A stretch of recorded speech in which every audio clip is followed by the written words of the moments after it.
All right, everybody, it's 1:05, so let's go ahead and get started, and we will just admit any others that may join as they come in. First of all, I just want to say hello to all of you. Thank you so much for joining this technical assistance call. We're really excited to have your interest in the Youth Assessment Center Rural Replication Grant. Just by way of a quick history, last year, the Idaho legislature appropriated the Idaho Department of Juvenile Corrections with $6.5 million to invest in and implement youth assessment centers according to the National Assessment Center framework. After our first initial project period, we made eight different awards, and the legislature was really impressed with the services and what these assessment centers are doing in their communities. So they authorized an additional appropriation to IDJC to continue to fund these services. And this funding stream, this grant application, is very specific to replicating these type of services in more rural communities. We know that these needs are very present in our rural and frontier areas. And so we want to use this opportunity to expand into some of those areas. So we have set up this call for interested bidders. After we do some introductions, we'll have Molly go ahead and get started. She is the executive director of the National Assessment Center Association, which provides the framework and best practices models that these services will align with. The other thing, just by way of a quick update, the application will be due at 11:59 p.m. on September 11th. So just make sure you've got that all set up and in your calendar. And by way of just quick, if you have any other questions after this TA, feel free to get in touch with me. I'm available to answer any questions as they come up. But without further ado, I'm Holly Walland, and I'm the project manager with the Department of Juvenile Corrections. And I am working on all things assessment centers for the department right now. And then I'm going to pass it over to Liza. And if you wouldn't mind introducing yourself, Liza, that'd be great. Hi, everyone. I'm Liza Crook. I'm the Associate Administrator for the Community Operations and Program Services Division, and I work with Jason Stone, so I'll pass it to him. Good afternoon, everyone. Jason Stone, Division Administrator with Community Operations Division at IDJC, and I've been working with the team and the NAC to implement these centers across our state. So welcome. Take it away, Molly. All right. Hi, everyone. Again, like Holly said, it's Holly and Molly when you think of assessment centers, so it's easy to remember, right? So yeah, I'm the executive director of the National Assessment Center Association. I also, previous to this, moving into this role, ran the 18th Juvenile Assessment Center in Colorado, which is just, it serves 4 counties in Colorado, both urban and rural counties up to the Kansas border. So happy to be here and to kick this 101 off. Holly, anything else you want to say before I get going, or? Thank you, Molly. If you gals on the call, Shiloh and Tracy, wouldn't mind just giving yourself a brief introduction and telling us who you're working with, and that'd be great. Okay, my name's Tracy Jamison. I am working with Ignite Idaho Family Resource Center in McCall. Awesome. Hi, Tracy. Thanks for coming. Thank you. And I'm Shiloh, and I'm also with Ignite Idaho Family Resource Center in McCall. Awesome. Thanks so much for joining us, Shiloh and Ignite Idaho. We're so happy you're here. So that, I think, kicks it off. What we're going to do just really quickly, Molly will go over the assessment center framework.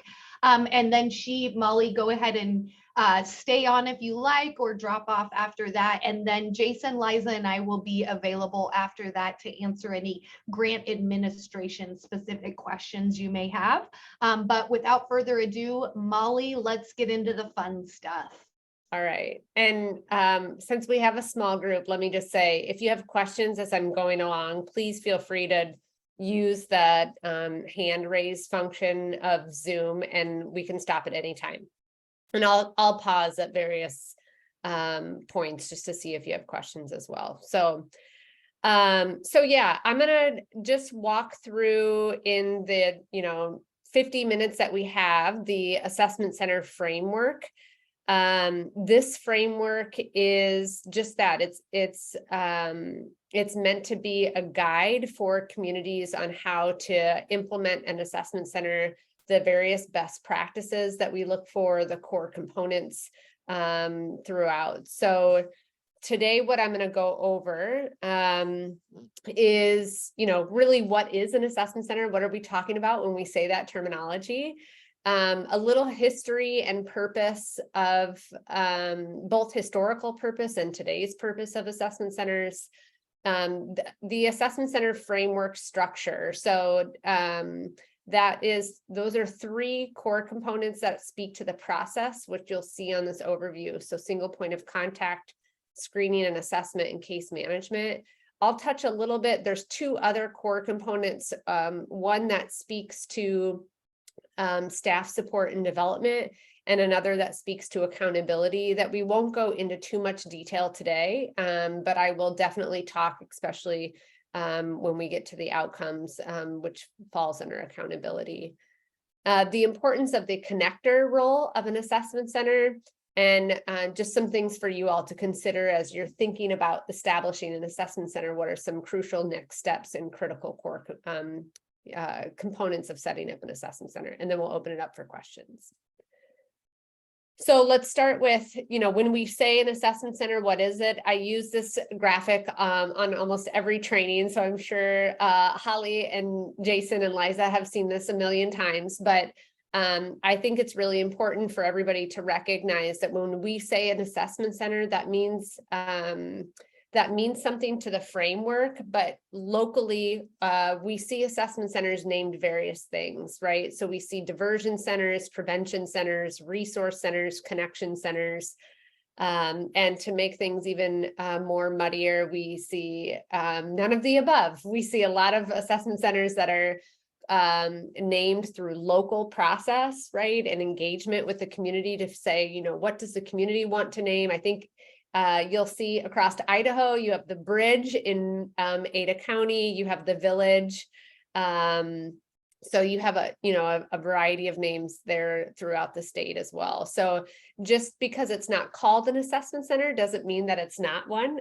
We really look for centers to be following the framework, most importantly, rather than the name. So when we define what is an assessment center, it really is a process. I refrain from calling an assessment center a program, but it is a process that prevents and diverts young people from systems, both the child welfare and the juvenile justice system, through what we call as a single point of contact. It essentially speaks to the referrals in to the center, which we'll get to in much more detail today.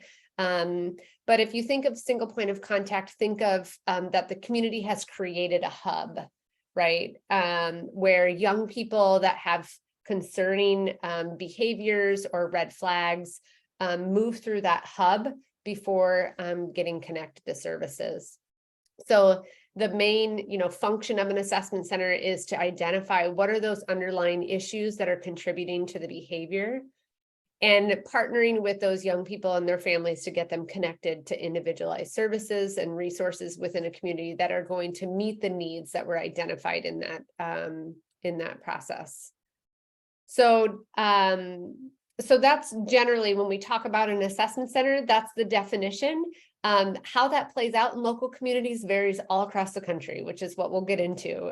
You can see that it's really frameworks are meant to be adapted to local community needs, right? And you'll see how that has played out in communities here in a little bit. A little bit of history. Assessment centers were developed actually through the Office of Juvenile Justice and Delinquency Prevention in the 90s. They were at the time called community assessment centers, but the youth world, the juvenile justice world, really ran with the concept, which is where you'll hear a lot of juvenile assessment centers terminology. But they were really a way, when they were created, communities across America were looking for more effective and efficient ways to identify and help young people who were coming in contact with law enforcement, essentially, or coming into contact with the juvenile justice system. So many communities were seeing an increase in crime. And these are still many of the reasons why we see assessment centers develop today, right? So a frustration that young people, in order to get access to services, have to be involved in a system, lack of community coordination and collaboration, the time that it took between the time of arrest and the time that we were actually putting services in place, and that the entire juvenile justice process, detention, overcrowding, and inappropriate use of officer time. So what we saw in many communities and still see today is that when a young person cannot go home, either because of family conflict or because the officer is unable to identify a guardian to release that young person to, that assessment centers in some communities serve as that place for officers to access, not all. And just an overall need for more prevention services and services for at-risk youth. So these are all the things that we see. And again, we see today, we're seeing in the 90s, reasons why communities were exploring assessment centers. So their purpose, I have separated these out because you'll see kind of in the publications in the 90s, you have these initial purposes that were laid out, right? We want to try to prevent delinquency. We want to provide more comprehensive services to youth, and really to serve as that resource center, that community hub, increase communication, provide a more cost-effective response to juvenile crime, and again, reduce the process, the time before we're intervening. I would add to that, as the field has evolved, that assessment centers, and we will get into this more as the presentation goes on, but assessment centers really have become this conduit in a community because they are the hub. They are able to convene, which is a very important piece of assessment centers, convene a multidisciplinary group of people to look at what resources exist in a community. How do we leverage what's already there, but then how do we identify the gaps? What resources and supports are not available to youth and families? And the assessment center really becomes that advocate or that voice to bring resources and services in. And then, what was not acknowledged in the 90s and we want to acknowledge today, that, really the purpose is to identify what are the needs of youth and families and how do we facilitate access to services. So a little bit more detail, I went into this briefly, but, assessment centers, they really are a process. I said that at the beginning, not a program. But it's developed by leveraging and maximizing, again, what's already in a community. What are the services and supports that you already have that youth maybe cannot access or not easily accessed by youth and families? How do you then identify where the gaps are and put additional resources? We'll talk about who needs to be involved in the development of the assessment center, but this is really crucial because in order to, if you're going to identify what already exists, but also the gaps, you need to have the stakeholders on board that can help you meet those gaps, right? So those key stakeholders are important.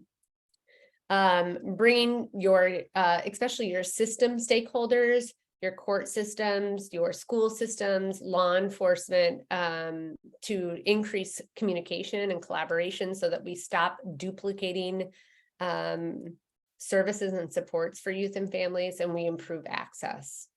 So that's kind of some historical context of where assessment centers came from and what their initial and their current, purpose is.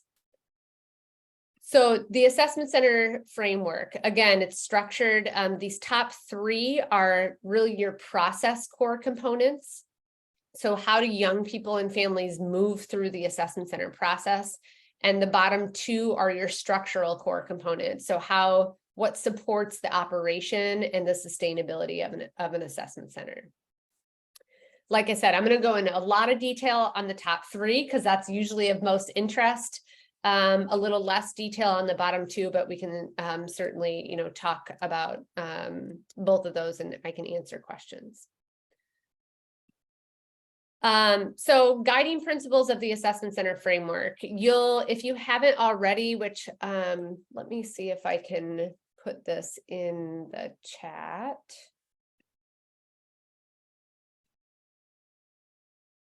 Here is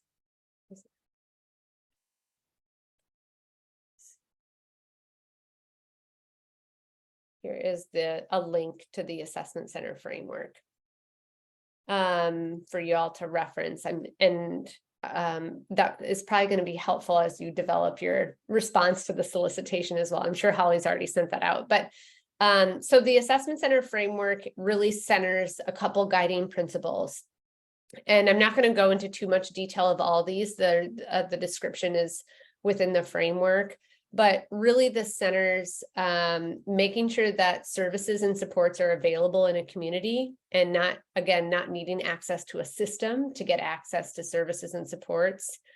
That we center youth and families as partners, and that the services of an assessment center are individualized to youth and families, meaning they're individualized to their needs, they're developmentally appropriate to that young person in the family, that they're leveraging strengths. We're not just kind of deficit based as an assessment center, we're looking at what are the strengths of youth and families. That assessment centers really hold an equity lens at all aspects of their operations, right? How are we, both in the referrals in and in the assessment center process, how are we making sure that we're treating young people with fairness? And how are we addressing maybe inequities in the system, right? How are we trying to reduce inequities within the juvenile justice and child welfare system, as well as the school disciplinary system? That we're continuously supporting our staff, that we're collaborative in nature, right? Assessment centers really cannot be successful if you don't have a multidisciplinary team and specific stakeholders at the table. And that we're continuously evaluating the work of the assessment center and using that evaluation and data to guide future operations, right, and making adjustments as needed. So single point of contact, this is the first core component. And there's a lot that is in this core component. So usually we spend the most time here. Because this is where a lot of your questions might be. So single point of contact really, as you read through this in the framework, is going to touch on how do you really define who's going to be referred to the assessment center for what, at what decision points, and how. All your WH questions, right, need to be answered within this core component. Who operates the assessment center? Who's on that governance or oversight board, and really the location and the environment of the assessment center. So I'm going to jump straight into this who, what, when, and why, and how. So this, I have used this graphic forever. It's my 4th grade graphic design skills. So please excuse that. But I really think it is a good way to visually depict the different intervention points that an assessment center can sit in. And I'll give you some examples of how this plays out in communities. But really, when you're thinking about, okay, you know, at what decision point are people going to refer young people to your assessment center, and for what? So we see this in a variety of different communities. We see assessment centers sit upstream. So very much, you know, trying to get to the behavior that is concerning before it reaches to the level that requires law enforcement involvement, right? So for, that means schools are a huge user of assessment centers all around the country. Usually that is for, chronic absenteeism, because we know that truancy or chronic absenteeism is an indicator of potentially future involvement in the juvenile justice system. We see them also as hubs for schools to use when young people are, when there's disciplinary actions in a school. So suspension, expulsion, disciplinary referrals. Many of the times schools are moving through that disciplinary process without really understanding what the needs are of a young person in the family. And they can utilize the assessment center to get them connected to the services and supports that they need. We see assessment centers open for young people and families to self-refer. So walk-ins is what you'll see in many communities. And then, your community stakeholders. So hospitals, many of the times young people are presenting to ERs or other kind of hospital settings, and it might not reach that threshold that requires admittance, but the young person still needs help and access to services. So working with hospitals and community organizations to utilize the assessment center as that single point of contact, as that hub. In the blue, or the pink and the blue here, that's really where assessment centers are partnering with law enforcement. And this is probably the single largest refer of assessment centers across the country. When you look at the span of assessment centers, I would say, 90% of them have law enforcement as a partner. What that looks like is different. So in some communities, law enforcement is utilizing the assessment center in a preventative way. So they might have status offenses or misdemeanors that they are responding to, where instead of citation or instead of arrest, they're utilizing the assessment center for that intervention.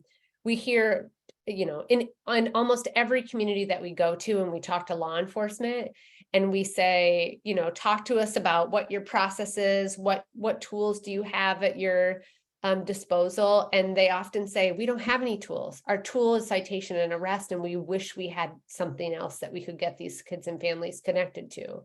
That's really where the assessment center comes in. Another big one there is family conflict, right? We see law enforcement gets called out to the home, and there's either a sibling or a parental with child dispute, and utilizing the assessment center if it's not 24/7, or if it's not open for law enforcement to transport young people there, at least utilizing the assessment center as a referral for those types of offenses. In the blue, this is really where we see assessment centers more as kind of a formal diversion, right? So this is kind of I would say the blue is a joint collaboration between an assessment center, law enforcement, and the courts. So in many communities, what we'll see is there are certain offenses that the courts and law enforcement agree, in lieu of going down the traditional juvenile justice track, it will go to the assessment center instead. That could be misdemeanors. In some communities, it's felonies as well. But really utilizing that assessment center post citation or post arrest as a diversion opportunity. And then the green one is really, a partnership with the courts, where assessment centers are youth may still be going down that traditional juvenile justice track, but the assessment center's role is really to get them connected to services and to reduce the time that happens, because usually we're waiting until months before services get in place. So it's really about creating that efficiency. So these are all the different ways. In some communities, they serve as an off-ramp to the justice system in all four of these. In some of them, it's just one, right? And so we'll talk a little bit later about how you can start to have these conversations about which off-ramp is best for you, and how to bring your stakeholders together to make that determination. A couple examples here. So this is the 18th Juvenile Assessment Center in Colorado. This is the center I used to run. They serve in all four of those off-ramps. So you'll see law enforcement referral. They take young people who are eligible for detention. So in the green space, And then not eligible for detention or the runaways, so the blue and the pink. And then they have an entire separate arm of their assessment center that's just committed to the yellow, the prevention. So, you know, again, an example of an assessment center serving in all three. This is the assessment center in Memphis, Tennessee. So they are focused in the blue, so as the diversion, and in the yellow, so as the prevention. You'll see the list of eligible offenses here. This is a law enforcement referral form. There are 12 offenses that the community came together and said, you know what, instead of filing this with the courts and having the young person go through the court system, which we know has worse outcomes, we're going to send it to the assessment center. And then they also allow for school referrals and walk-ins. This is Calcasieu Parish in Louisiana. Many of the Idaho team is familiar with this center. They, again, are a center that serves in all different off-ramps, all 4 off-ramps, allowing for schools, parents, law enforcement, child welfare, everybody to refer. And again, really covers all the bases there. And the last example here is Douglas County, Nebraska. So this is a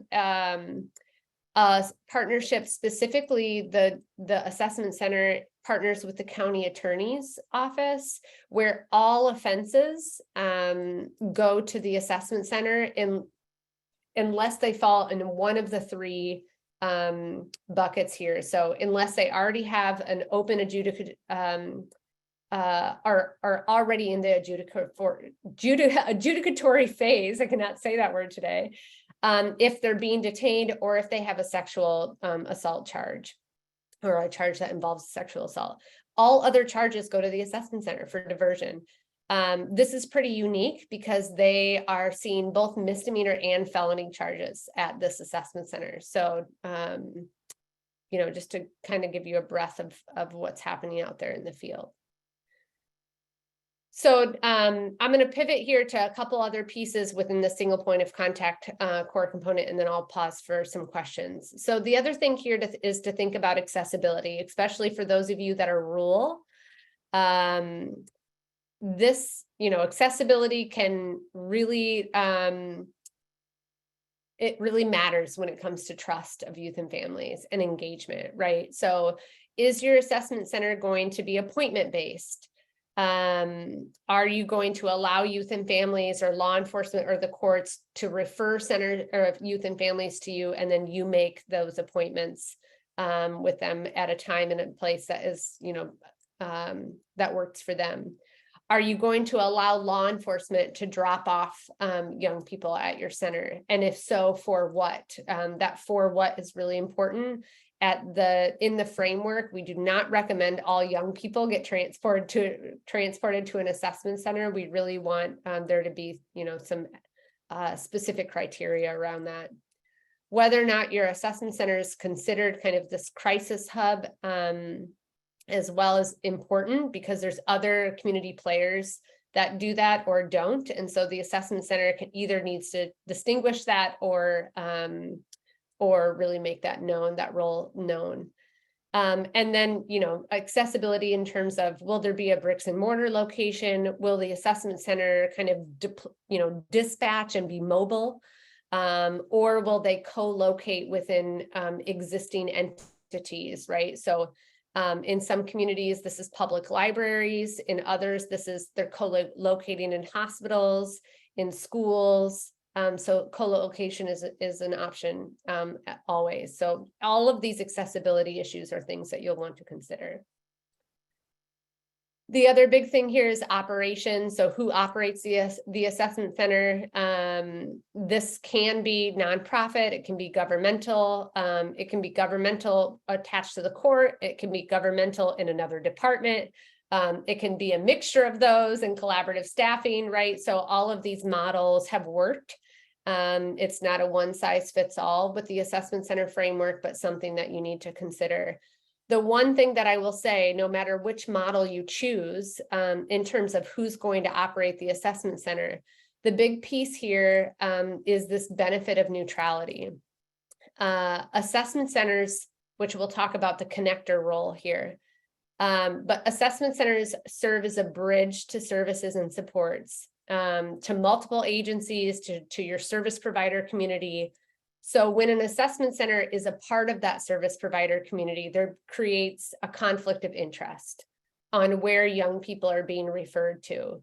So, you know, if a service provider is in charge of the connector role and they're connecting youth and families internally, there becomes, you know, an accessibility issue and a youth and family choice issue on, you know, what providers are out there and giving them choice of where they're going. So this benefit of neutrality is really important. And we really want to see the assessment center here on the left-hand side of your screen where they're connecting out, they're not funneling youth and families internally. And the last thing that I'll say before I just see if there's any questions on single point of contact is, so this advisory board, you know, for those of you who are in this phase of an assessment center development, cross that out and call it your planning team. But you really need to have all of these people at the table when you're going through this planning process. You need the courts, you need child welfare, you need law enforcement, you need schools, you need the medical community, you need youth and family voice at the table, and you need your service providers. You need all of these to really make an assessment center successful. In many cases, that planning team is going to morph into your advisory board, your governance board, whatever that's going to look like. But these stakeholders are crucial to have at the table from the very beginning.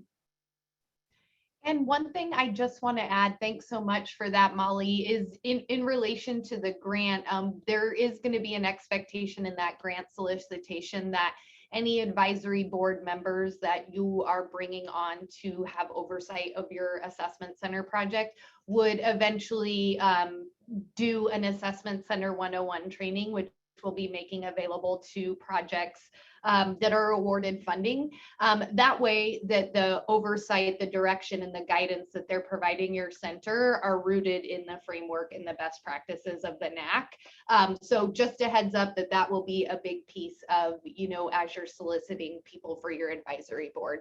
All right, done. Thanks, Holly.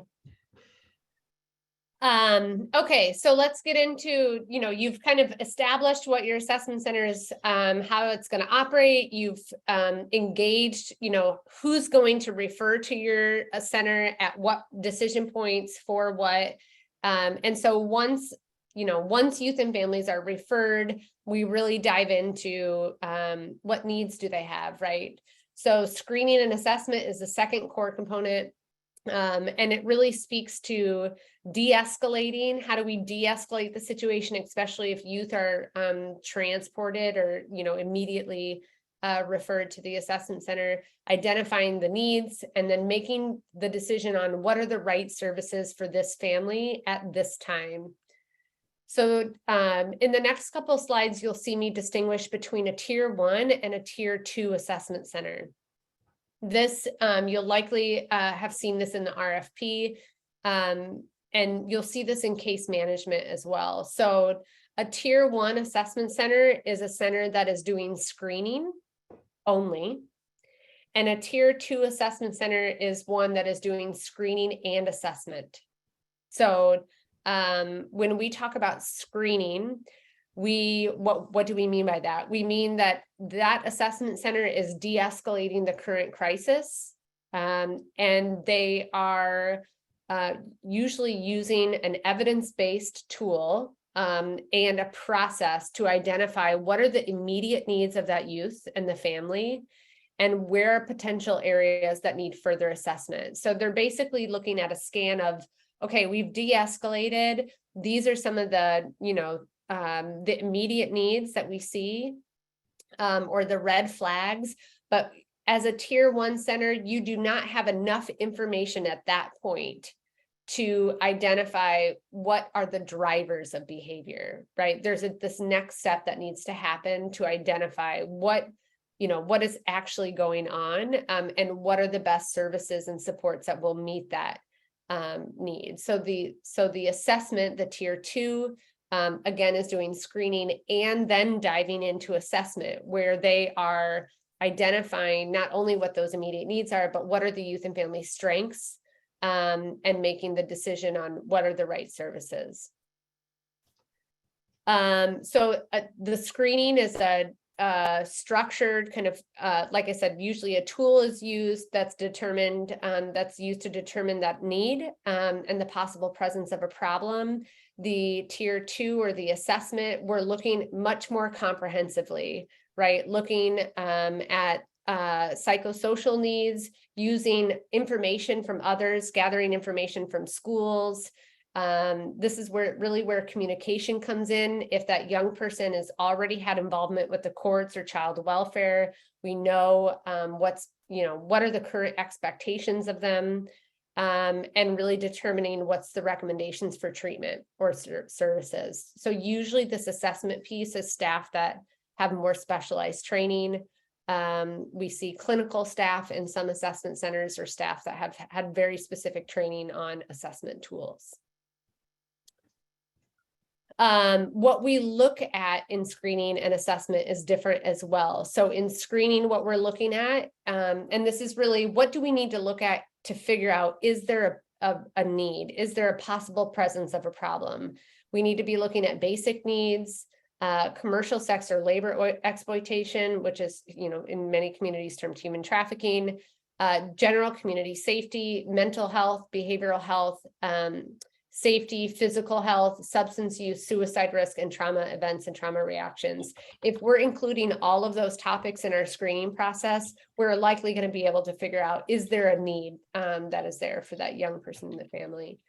And when we get to the assessment piece of it, if your assessment center is a tier 2, then we are looking, much more into education, intellectual developmental needs, social determinants of health, pro-social and skill development, all of those things.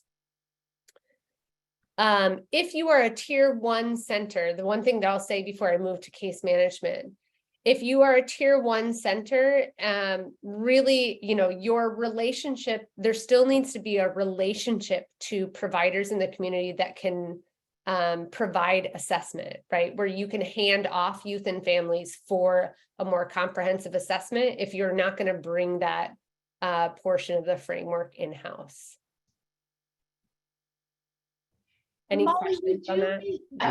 Thanks so much. And I know this has been the only reason I ask, because I know it's come up with our other projects is, so one of the things that we have heard with, tier 1, and as we're implementing this, is some of the individuals sometimes think because they're tier 1, they're not necessarily responsible for that assessment piece.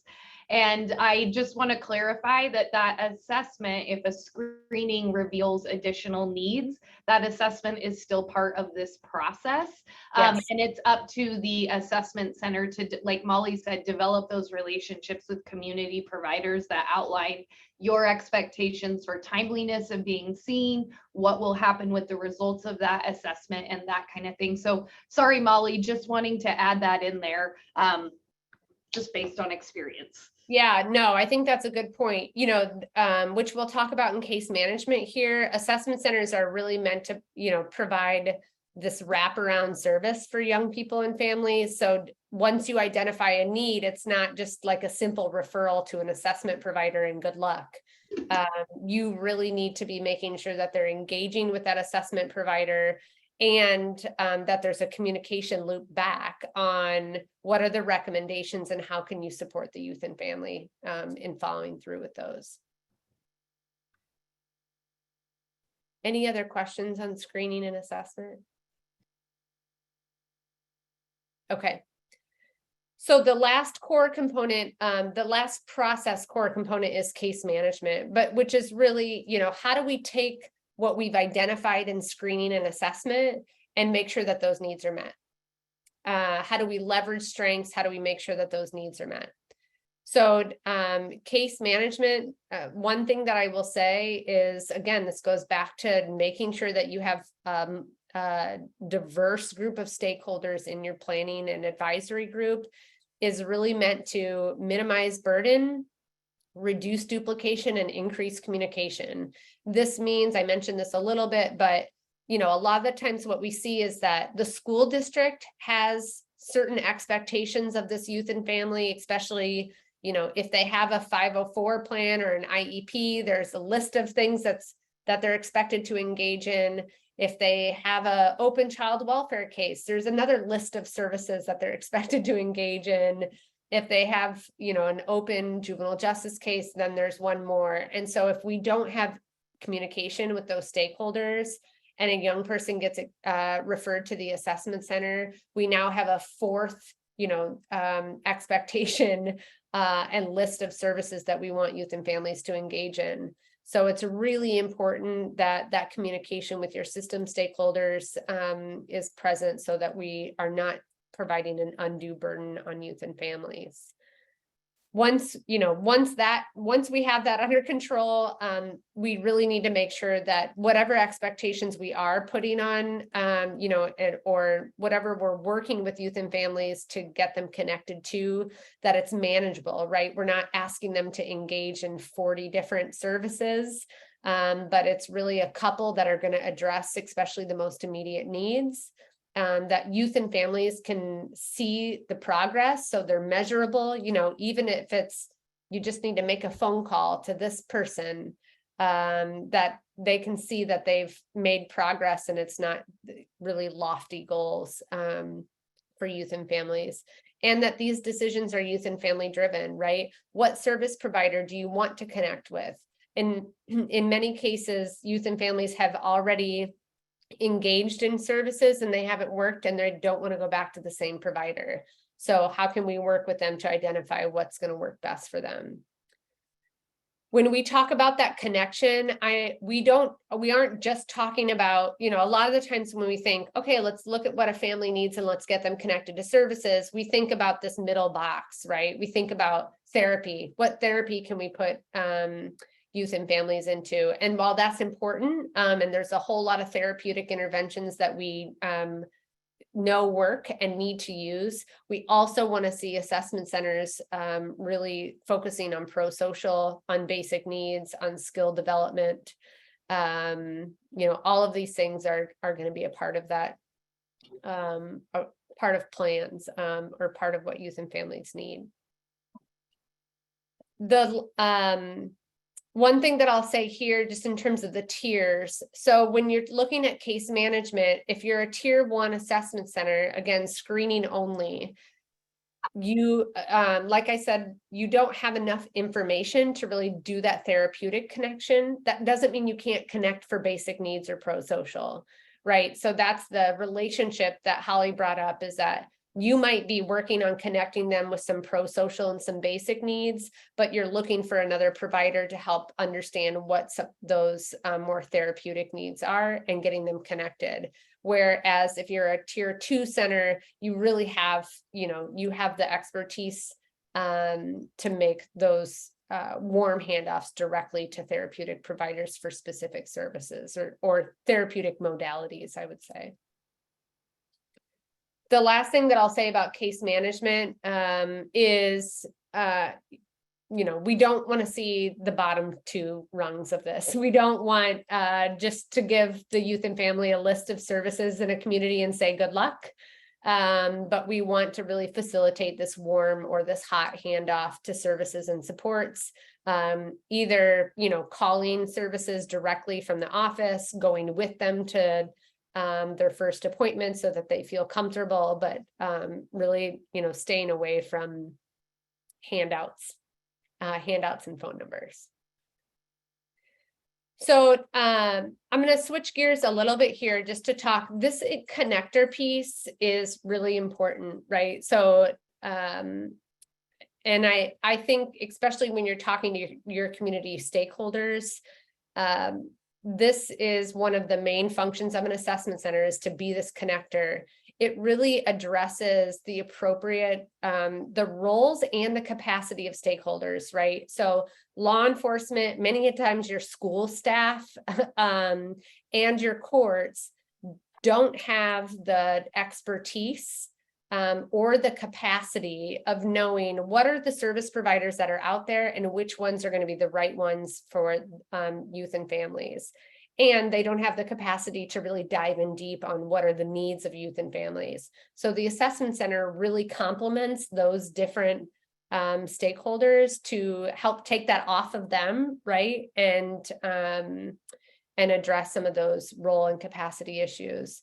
It's facilitating access to the services at the right services at the right time, which is eliminating some of that service fatigue, right? I talked a little bit about that, but when we don't take the time to do the assessment first, and we just start throwing services at youth and families that are not going to meet their needs, they're going to get tired, they're going to stop engaging, and we're going to lose them.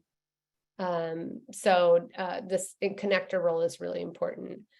That role really helps us take this on the left-hand side of your screen. A lot of the times when we say, like, ask communities, how do youth and families access services in your community now? It's a whole bunch of answers, right? It's like, well, I don't know. It depends on who the school knows. It depends on what law enforcement officer might, what provider they might know about. And the assessment center and that role of the connector really helps to streamline access. And again, leverage what you already have, and get youth and families connected. The last thing I'll say about this is this connector role and the importance of neutrality allows the assessment center to gauge quality and satisfaction from youth and families on the service provider community, right? So if you're referring youth and families to service providers, and as part of the framework, the best practice is to get feedback from them on, did that provider meet your needs? Did they engage with you? Was it the right, did we get it right? You really are getting feedback on the quality and the availability of services in the community, which then helps you work with that advisory board, to address either services that are not being responsive or just the lack of services in general. So that youth and family feedback, especially with the neutrality piece of an assessment center, is really important. Okay, so quickly, I know I'm running short on time here, so I'm going to go through these. When we look at outcomes, what do we want to see? So how do we measure success of an assessment center?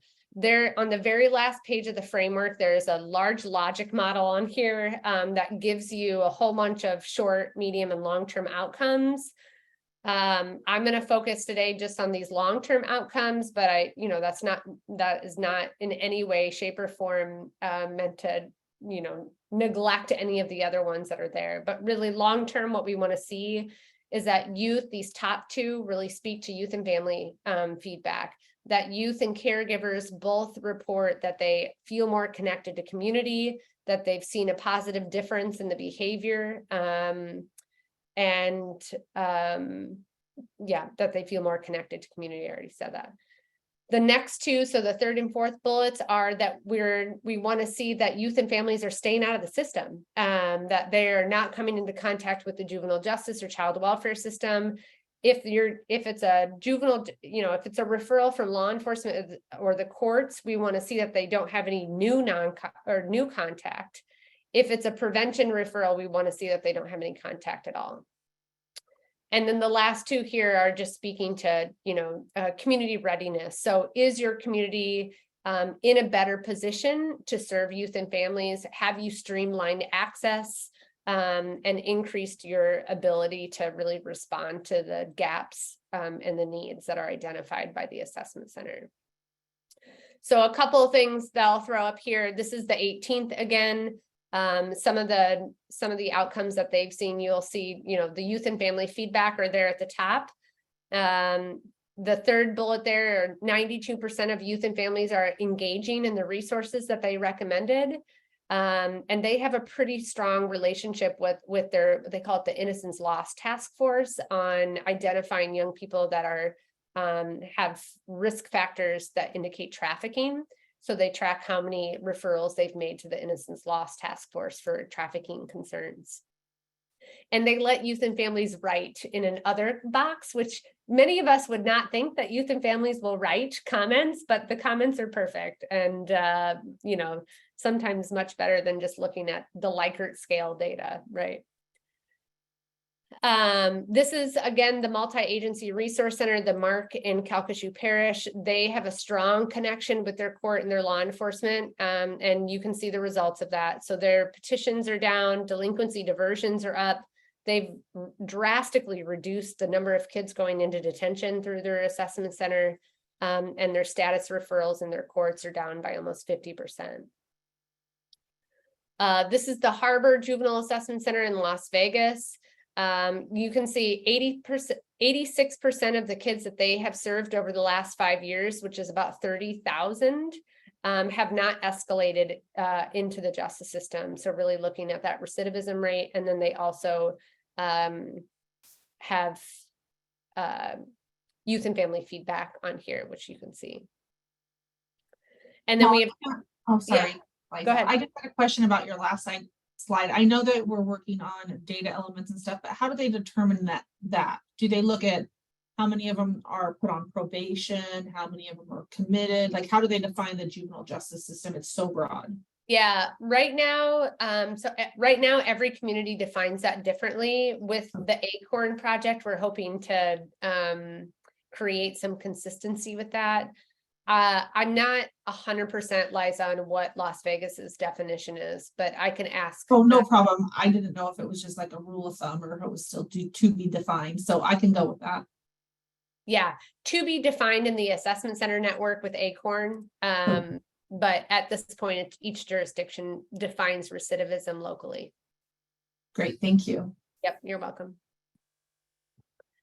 And so this is 2 jurisdictions that have done a cost benefit analysis. So saving Omaha, Nebraska, $1.2 million annually, and Miami-Dade County, $20 million annually. So really quick, I just want to leave you with some next steps. What are some critical components to creating an assessment center? Those of you that are in this planning phase, the first thing that I would encourage you to do is figure out, how are young people connecting to your systems now? Who's getting, if you're looking at the preventative domain, you know, working with your schools to figure out, you know, how many of their kids are chronically absent, how many disciplinary suspensions, expulsions do they have? What do those kids look like? What, you know, what's their process? Law enforcement, who's getting arrested for what? What do those kids look like? And then the same thing with your courts, right? Asking all of those questions. We really use this and encourage you to use both a quantitative and a qualitative approach, meaning you're gathering data from each of these sectors: community, law enforcement, detention, schools, courts, child welfare, and you're pairing that data with conversation, with interviews, really having a conversation with youth and families, with schools, with officers, with all these providers that are up here on your screen, to say, what's your process right now? What are the tools that you have in your toolbox? Talk to me about your decision making, so that you can really get a better sense of where the off-ramp should be, right? And where those opportunities are for intervention.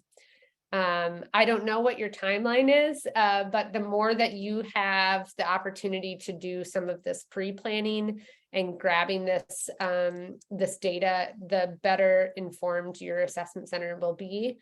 The NAC actually helps communities create a map that depicts how young people are flowing through the different decision points. And, you know, this is, many communities will call this sequential intercept mapping. Right. So, and I know that you've got some resources at the state that have done this before, but any of this mapping that you can do ahead of time will really help inform your target population and all those WH questions. The other thing is looking at your service system mapping, right? So you are the connector to community resources. What are the resources out there? Because that's only going to make that connector role stronger. So who's in the community? What are their services? Who's eligible? and gathering services and supports in all of these different buckets, right? Youth development, therapeutic, basic needs, cultural services, residential, all of these are going to be important for the assessment center to connect to. And the last thing I'll just say, because I know, when you're thinking about sustainability, a lot of these questions are going to be with those stakeholders that you engage in the planning process, right? Talking to your juvenile justice, your law enforcement, your counties, your child welfare systems to say, where are those opportunities for intervention? And how can they contribute and help make that successful, right? Because many assessment centers all across the country have this collaborative funding model where juvenile justice, child welfare, law enforcement, the county are all funding the assessment center because they're saving those systems time and money and efficiencies, right? So thinking about that, you can also think about, if you're a nonprofit, what are some of those foundations that are out there? What are some of the either state or federal funding sources, Medicaid funding, targeted case management, state legislation? All of these are possibilities. This doesn't mean that this is like you have to have all these funding sources to create a sustainable assessment center. That's not what I'm intending here. I'm just giving you ideas on things to consider when you're thinking about sustainability, and just reinforcing the importance of you having that multidisciplinary team at the planning process to help with the sustainability of the assessment center. So I think I made it just in time. And with maybe a couple of seconds left, but are there questions from the group on the assessment center framework? Yes, hi, I do have a question, or if you have any tips or guidelines for that connection piece with stakeholders. So as far as like, for example, if it's students with an IEP or other guidelines like that, what legally, what kind of, would the parents need to be the one to share that information legally? I don't believe that the schools could directly share that as it results or relates to the screening process, kind of comparing notes, essentially. Like, what guidelines would you have for kind of navigating that? Yeah, many of the times it's going to be the parent disclosing that they, have some sort of plan with the school district. I know, every state is so different, and local jurisdiction is different in terms of what they how they interpret federal law, is different all across the country. So it really depends on your local school district and what their philosophy or their process is. I know with a couple assessment centers, especially those that have staff that are co-located in schools, the school is able to give them like a really high level access to the student profile so that they can see specific data. That's not the case in every jurisdiction. So I don't have a standard solution just to say, in all cases, the family can give you that information. In some cases, the school is open to creating communication mechanisms where they can at least tell you, what some of the service, provisions that they've put in place are.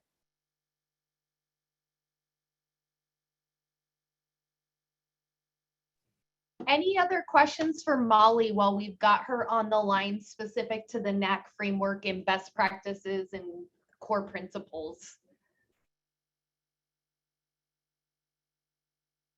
Well, if we don't have anything else, Molly, that was a fantastic presentation. Thank you so much for covering so much in short amount of time. For grantees or potential bidders, be aware that, we'll be continuing our partnership with the NAC as these grant awards are made. So this isn't a one and done kind of thing. This framework is really what IDJC and the legislature has put our support behind. So it's really, imperative that you infuse your applications with this NAC framework.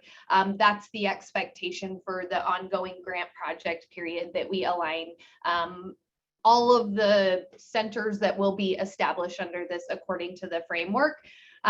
So any other questions? Going once, going twice for Molly.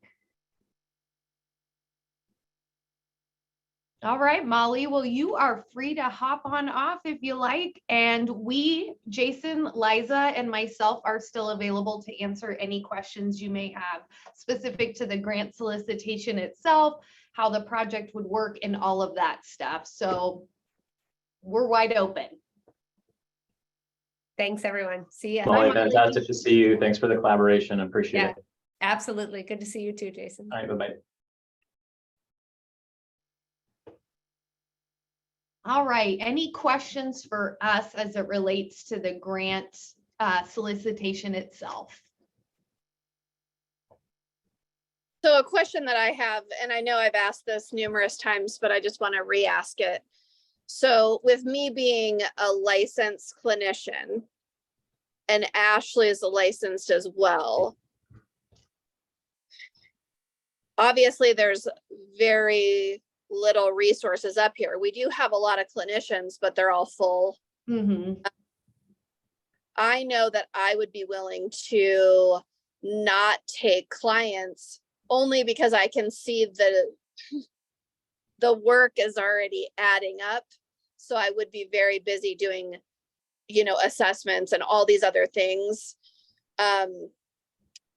I believe Ashley would probably be taking clients. So when we apply for this, would it be more beneficial for me to be like that main project manager and then have only like 1 or 2 part-time case managers? Or I just don't want to take out another provider out of the. Yeah, and let me see if I'm correctly interpreting your question, Tracy. So this is kind of related to that neutrality feature, correct? Yes, so that's a really good question, and thank you so much for being so thoughtful about that. So I would say that if the work that you're going to be primarily doing as it relates to this grant project would be administering it, I would list yourself as the project administrator or the project director, and then any of those staff that would be clinical who would be performing tier 2 assessments, if that's what you would be utilizing those clinical folks for, then you would just write them into the grant as those who will perform the clinical assessments. And then in the grant, we also have a specific section that kind of talks to if you're already an existing service provider in your community or providing services, what are they, and kind of just speaking to how you might mitigate or be mindful of it. Listen, this grant is literally called Rural Replication, and we know that because of that, you guys don't have a sea of resources in your communities where you're trying to implement these services. So it's not like hard and fast, no, you can't do that. We just want to see that you're making every effort possible to give kids and families equity when you're referring. Sometimes that is just not the case, especially for you guys. I could see what if a clinician or a case manager or somebody or a service provider in the community isn't able to see that youth and family for a long amount of time? How can your assessment center support that youth and kiddo in the meantime, in the interim, until they can get connected to services? So I think those are pretty appropriate ways. And did that answer your question, Tracy? I think so. So let me ask this question, because maybe I'm just missing. So if, let's just say Ashley, she's our other licensed person in our organization already, so Ignite Right. Idaho Family Center, she owns her own counseling clinic, right? Or like Right. individual. Right. And so a kid comes in, he needs help. I do his assessment. I go, wow, he really needs, an individual counselor. He needs group counseling. He needs whatever. If I send him to her, even though she is a part of Ignite Idaho, should I not do that first and I should look for other options? Or if I don't put her in the grant at all, it's fine to send him to her, is what I'm. Good question. So let me just make sure I'm getting it all correctly identified. So Let's say Ashley, the clinician, has her own private practice outside of her employment with Ignite Idaho, correct? Yes. Great. So then you're assessing the youth and kiddo, and you find that the youth and kiddo have some therapeutic needs that Ashley's private practice clinical service could meet the need, correct? Yeah. So it's not inappropriate for you to refer that youth and family necessarily. I would just, again, keep in mind, like, what are the other resources in the community that might be more like a more equitable fit. But again, where you guys are operating in a rural community, sometimes that just isn't possible. So it really isn't a hard and fast thing, Tracy. And I don't want you to get so worried about that component of it. We know that this is going to be a tough stretch for our rural communities to make this happen with the existing resources and what's out there. So what we're really asking is that you're mindful of those kinds of things and just keeping that equity in mind when you're referring youth and families. And maybe sometimes Ashley is the most appropriate clinician for the need that's been identified. So it's a nuanced answer, but I hope that helps. Yes, it does. And the reason I'm asking is I have been one of the only people in the area that were working with youth in therapeutic settings. Ashley has done some. Mm-hmm. I take myself out of the equation because I am going to be extremely busy with the other two entities, you know. I just want to make sure that I don't take her out as well. Yes, you know? absolutely. Absolutely. That's very mindful and a good, again, understanding the resources that exist in your community. So that's already a positive that you're thinking like that. Okay, perfect. I just wanted to be sure. You get a NAC pat on the head, Tracy. Thanks. Any other questions? Let me ask this other question. Sorry. So because we want to do that mobile option where we're going from Garden Valley all the way to Cambridge. Yes. We've now, a couple of things. We've now realized that there's Youth Rock that is in part of that. Yes. Because we know those, I mean, we're working in the school system in Cambridge right now. Yes. We're in Council and New Meadows. We still felt like we should put that in there because we have a really good relationship with those people. Absolutely. So what I would recommend in that realm, Tracy, is Youth Rock does serve all of District 3, but they're also limited in what they can do. So where that would come in is just developing like conversations and MOUs with the Youth Rock to say, these are the kiddos that will serve. Here's where kind of we envision our catchment area and where we can really have the most impact in the rural communities that are part of District 3. Okay. And then my next question was, we work really closely with Central Idaho Counseling. So we've got clinicians in Garden Valley already. We have one in Horseshoe Bend. We have them all the way out to Cambridge. We even have them in Riggins, to where we can access them and say, hey, can you do that assessment for us so I don't have to drive all the way out there and I can meet this need. But then also they may be the only clinician in that area to do face-to-face with that kid. Yes, absolutely. And again, we understand that that's going to be the nature of some of this rural replication.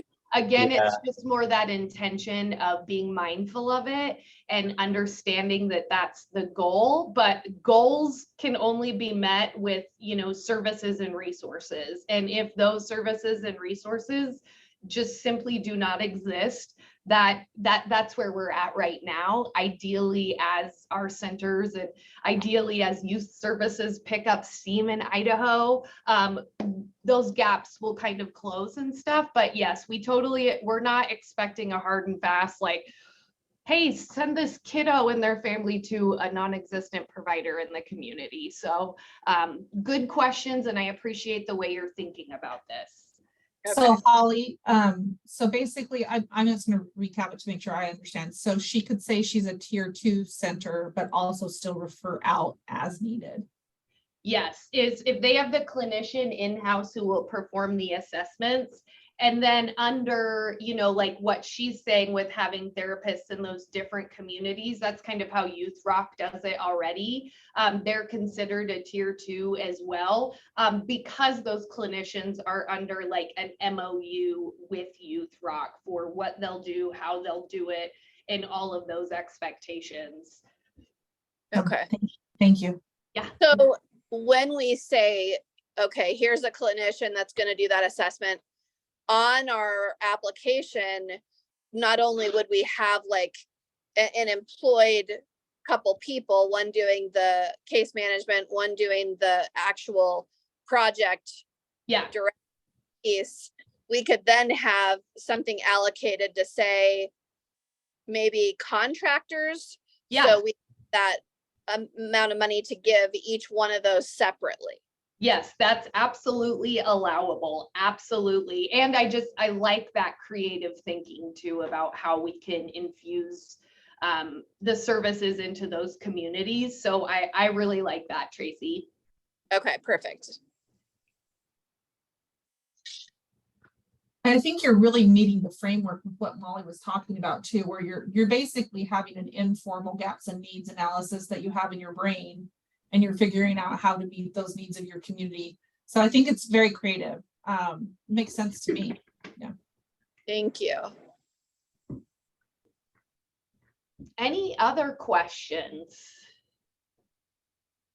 I do have a question about, as we're kind of building those relationships and assembling MOUs and letters of support, should we make any provisions of like, you know, as we're building relationships in the community, maybe there are needs that we didn't anticipate that we need to refer out to, or you know, we might make a connection with you know, a service provider that we weren't aware of before.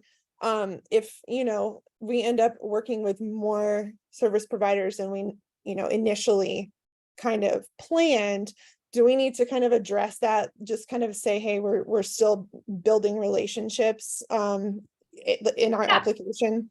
Yeah, great question, Hannah. We do not expect you all to have all your relationships, all your stakeholders, and all your MOUs formalized for this grant. It's just not possible. And honestly, once grant awards are made, you'll have the benefit of your NAC membership, which will give you some sample documents that you could refer to. But no, and the goal is that ideally, as the project and your center moves forward, that you keep adding to that list of community stakeholders and providers. So please don't think that you need to come in with hard and fast agreements for this application. We just, it's just thinking about it and getting ready to identify who they'll be.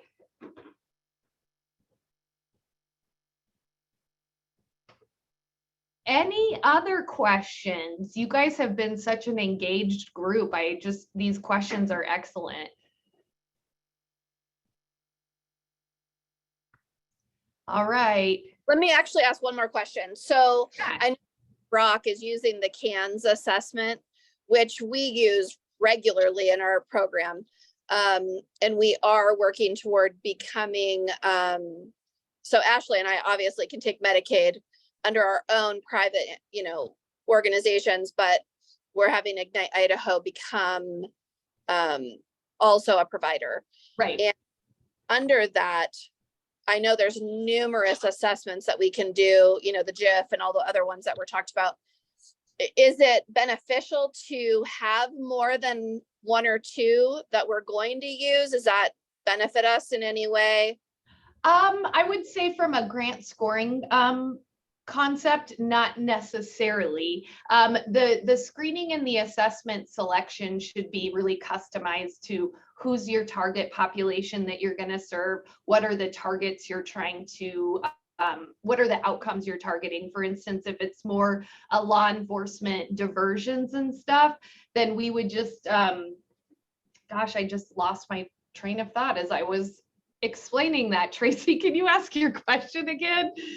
I think where you're going is, I think the assessment piece, having multiple would make some sense, because everyone's going to present with something different, right? So if I'm primarily self-disclosing or coming in from law enforcement or a referral, and it's primarily around substance use, and that's where I flagged on the screener, you'd probably want a tool that you're comfortable in and really confident in the outcomes of that, versus if someone was coming in with something a little bit different, maybe trafficking or some of those types of things. So the robustness of what will happen if awarded with your membership with the NAC is you'll have this menu of validated screening tools and assessment tools to pull from if you don't already have one or two in mind that you're already proficiently trained on and you really, really like. So versatility will be good, because no one can predict who's going to walk through that door with what's presenting or what's, to be discovered. So excellent question. Thanks, Holly, for addressing that too. Thank you, Jason. That is definitely a way better answer than what I was gonna say. I would definitely say one of the things that from my experience over doing this the last year is, some of those screening tools looking at some of the more basic needs are really, really helpful, because they've actually been able to capture a lot of kiddos and unmet needs with just screening. So for instance, a kiddo who maybe got picked up for shoplifting, and maybe just their family has a lot of food insecurity and resource insecurity. So a referral to a food bank or getting the family set up with SNAP benefits could be just the link, and that bing, bang, boom, that kid and the family have had their needs met. So again, it's something to keep in mind when you're selecting not just your assessment tool, but the screening tool is capturing those components that Molly put on the slides, like basic needs, trauma, trafficking, all that kind of stuff. But as members of the NAC, for those who are awarded funding under this, you'll have access to that clearinghouse of all the screening and assessment tools that other assessment centers around the country have used, are using, and all of that stuff. Wonderful. I think too, to add to that, you have all these different variables when selecting your tool that they're referencing, but thinking about sustainability. Now I'm only talking about sustainability as it relates to mental health, right? Like an assessment through Medicaid is reimbursable. And if you're using the cans, there might be a sustainability mechanism that way. So when you make your decisions, obviously we're going to make sure our focus is on, are we meeting the needs of those kids and identifying them, but also is there a sustainability impact too? And is that going to set us up for success if we use this one versus that one? So that might be something to think about too. Thank you. Great point, Liza. Anybody else? Any other questions? All right. Well, this has been recorded. I don't know if I'll be very excited to watch the recording back, but just seeing my own face and hearing my own voice is never fun. But thank you all for your participation, your engagement. We're really looking forward to seeing your applications. And thank you so much for just indulging this. I mean, the state of Idaho we need these services so bad, and we could not do this without providers in our community who are interested and want to meet the needs. So thank you all so much. I am available Monday through Friday until 4 p.m. I'm here to answer any questions you have. Anything you need, feel free to get in touch with me. Thank you. All right. Bye, everybody. Have a good day. Everyone.